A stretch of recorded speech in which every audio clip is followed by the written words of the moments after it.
মোৰ দায়িত্ববোৰ ভালকৈ পালন কৰিবলৈ অহৰহ চেষ্টা কৰিছোঁ।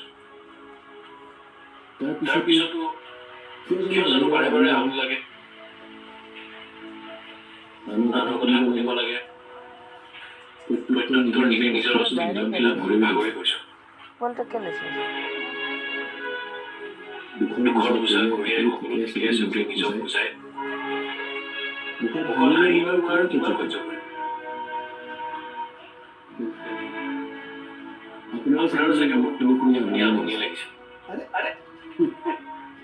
নাই তোৰ কিমান দৰদ আছে তই কৈ যা, মই শুনিম। কমছে কম তোৰ মনটো হালকা লাগিব।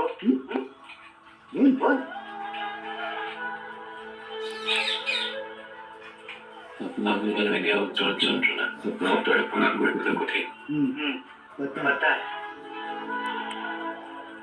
মই सबसे যেজন আপনা আছিলে তেওঁটো মোৰ সব ভাৱনা তেজ কৰি বহুত আগ লগাই গুচি গ'ল।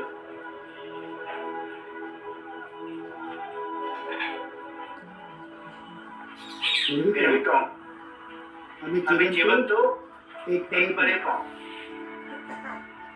এই জীৱনটোত আমি ধৈৰ্য্যৰে সহ্য কৰি আগুৱাই যাব লাগিব। আগতকৈ বেছি উৎসাহ।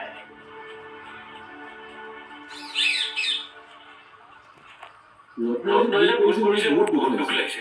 খঙো দিছে মোৰ তাৰ ওপৰত। কিন্তু আজি তাতকৈ মোৰ দুখ লাগিছে ৰত্নই যে অভাৱ দেখি মন বিচলিত হৈছে এইটো মই বুজিছোঁ।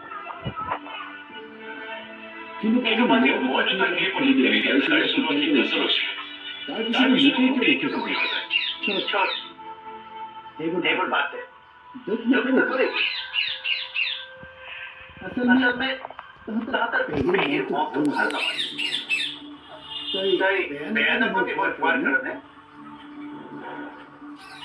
मुझे लगता है এনেকুৱা মনত মানুহৰ লগত সম্পৰ্ক থকাতকৈ নথকাই ভাল।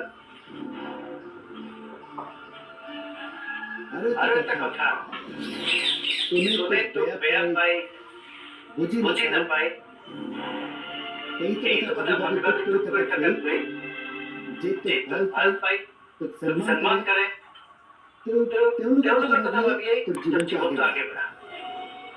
और अलग निजर কথা চিন্তা কৰ। মানে মই তোৰ আৰু হেৱালীৰ সম্পৰ্কৰ কথা কৈছোঁ। হেৱালীৰ চকুত মই তোৰ প্ৰতি মৰম আৰু সন্মান দেখিছোঁ। তাইক অপেক্ষা নকৰিবি। ইমান মুচিবতৰ মাজতো তহঁতৰ বিয়াখন হৈছে যেতিয়া ভগৱানে জৰুৰ কিবা এটা ভাল চিন্তা কৰি তহঁতক মিলাইছে।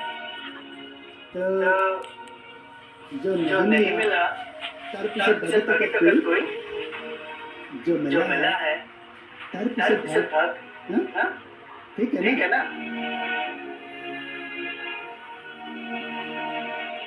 मनु को नजरबाजी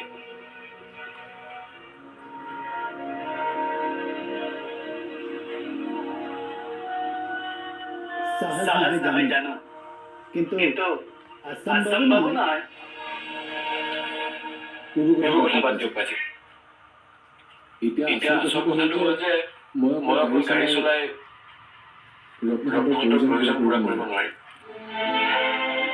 সেইকাৰণে ভাবিছোঁ ৰাতি কিবা পাৰ্ট টাইম কাম কৰোঁ নেকি, নহ'লেবা গধূলিৰ পৰা গাড়ী চলাম।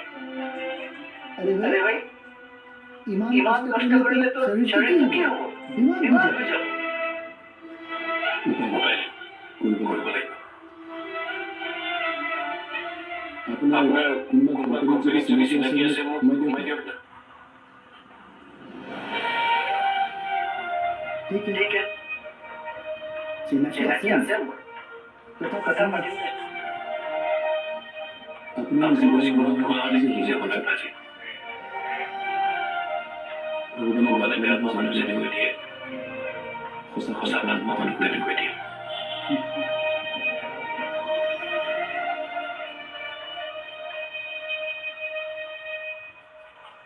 পেহী যোৱাই বহুত ভাল পাইছোঁ। তেওঁৰ কথাবোৰৰ কাৰণে ভাল লগা হৈ গৈছিল। কিয়? তেওঁ যি কয় সঁচাটোৱে কয়। ভুলটো ভুল বুলি নকৈ শুদ্ধ বুলি ক'ব লাগিছিল নেকি?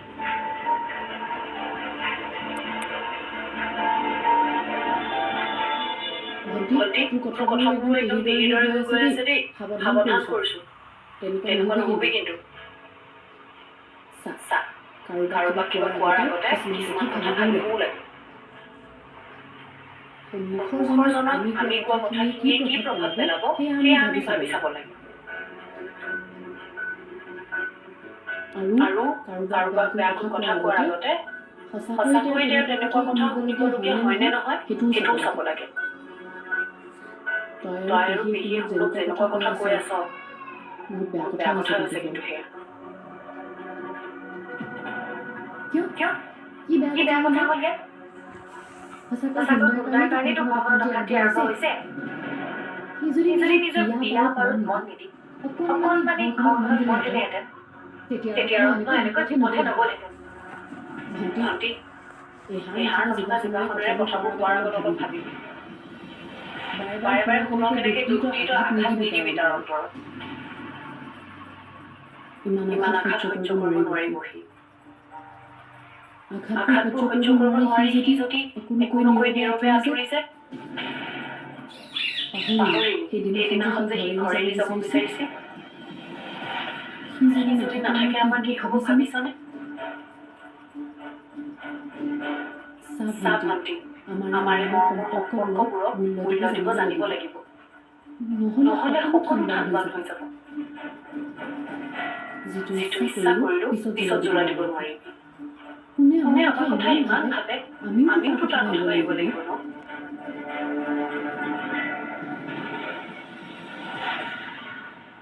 বা মানিছো মই এবাৰ ভাবি চিন্তি নচলো।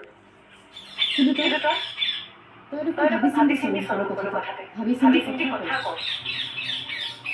তাৰ পিছতো তোৰ আৰু ভিতৰতে সম্পৰ্ক কিয় ভিতৰলৈ আহিছে? কেৱল গুণ্ডাৰ কাৰণে নহয় জানো? তই ভাবিছনে সেই কথা? সেইকাৰণেতো সকলো কথা কেৱল চিধাকৈ নাচাবি। তাৰ আশে পাশে কি হৈ আছে সেইটো ভাবি চাবি। তেতিয়া বুজিবি পেহী আৰু মই যে একো ভুল কথা কোৱা নাই।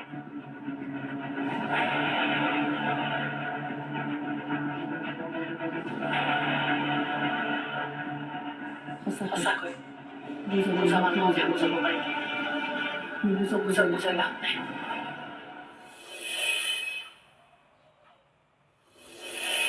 ভাইটি, যি হ'ল হ'ল। পাহৰি যা আৰু পঢ়াত মন দে। গাখীৰখিনি খাবি দেই। গাখীৰ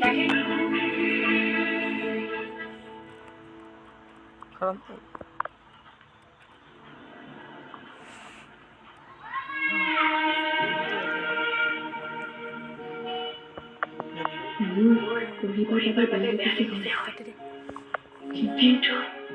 কিন্তু